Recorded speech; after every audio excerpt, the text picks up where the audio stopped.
মতিঝিল ফলের জন্য বরাবরই বিখ্যাত, যেহেতু এলাকা ব্যাংক, বিমা, বিভিন্ন রকমের অফিসের জন্য এলাকা প্রসিদ্ধ, যে কারণে যারা ফলমূল বেশি বেশি কেনেন বা ভালো ফলমূল কেনেন তাদের জন্য মূলত এইসব ফুটপাতে এইসব ফলের দোকানগুলো বসে।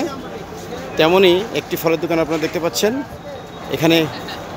এটা হচ্ছে ব্যানানা। ভাই ব্যানানা আম না, এটা ব্যানানা ম্যাঙ্গো, বাংলায় বলা হয় কলা আম, কলা মতো দেখতে, এই জন্য এই আমগুলোকে বলা হচ্ছে ব্যানানা ম্যাঙ্গো। এই যে দেখতে পাচ্ছেন আমগুলোর সাইজ কিন্তু বিশাল। এই দেখেন একটা আমের দৈর্ঘ্য কত বড়।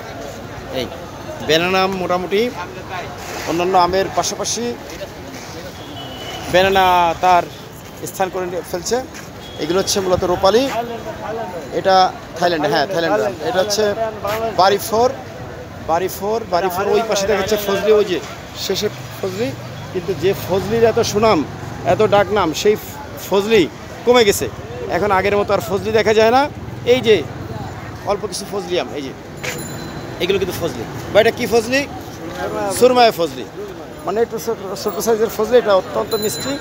এটা হচ্ছে মূলত হাড়িভাঙা, তাই না ভাই? হাড়িভাঙা না? আর এই যে ড্রাগন, অন্যান্য ফল দেখা যাচ্ছে। ভাই ভালো আছেন? কেমন অবস্থা বেচাকেনির? কোন আমটা বেশি চলছে এখন? রূপালিটা এখনো ভালো চলছে। রূপালির পরে কোনটা চলে বেশি? রূপালির পরে তো আমি শেষ। রূপালির পরে না, রূপালির পাশাপাশি কোনটা কিনছে মানুষ? রূপালির পরে পাশাপাশি চলতেছে ফজলি, হাড়িভাঙ্গা। আচ্ছা, আর ওই যে বাড়িফোর কেমন কেনে? বাড়িফোর কম খাচ্ছে। কম খাচ্ছে। আর ব্যানানা কেমন কেনে? ব্যানানা ভালো চলে। দাম তো বেশি ব্যানানার। কত করে কেজি চলছে? 150। 150 থেকে 160। 160। ধন্যবাদ ধন্যবাদ। আপনারা দেখতে পাচ্ছেন আজকে হচ্ছে 16ই জুলাই। আম প্রায় কমে আসছে। সপ্তাহখানেকের মধ্যে আম বাজার ছাড়া হয়ে যাবে বলা যায়। এই যে ফজলি আম, ফজলি ভাই, এটা কি ফজলি ভাই? সুরমায় ফজলি। এই যে ফজলি, এদিকে এগুলো কি আম? রূপালি। রূপালি কতদিন পাওয়া যাবে? এক সপ্তাহ পর রূপালি পাওয়া যাবে না। ফজলি আর কতদিন পাওয়া যাবে? ফজলি আর 4-5 দিন।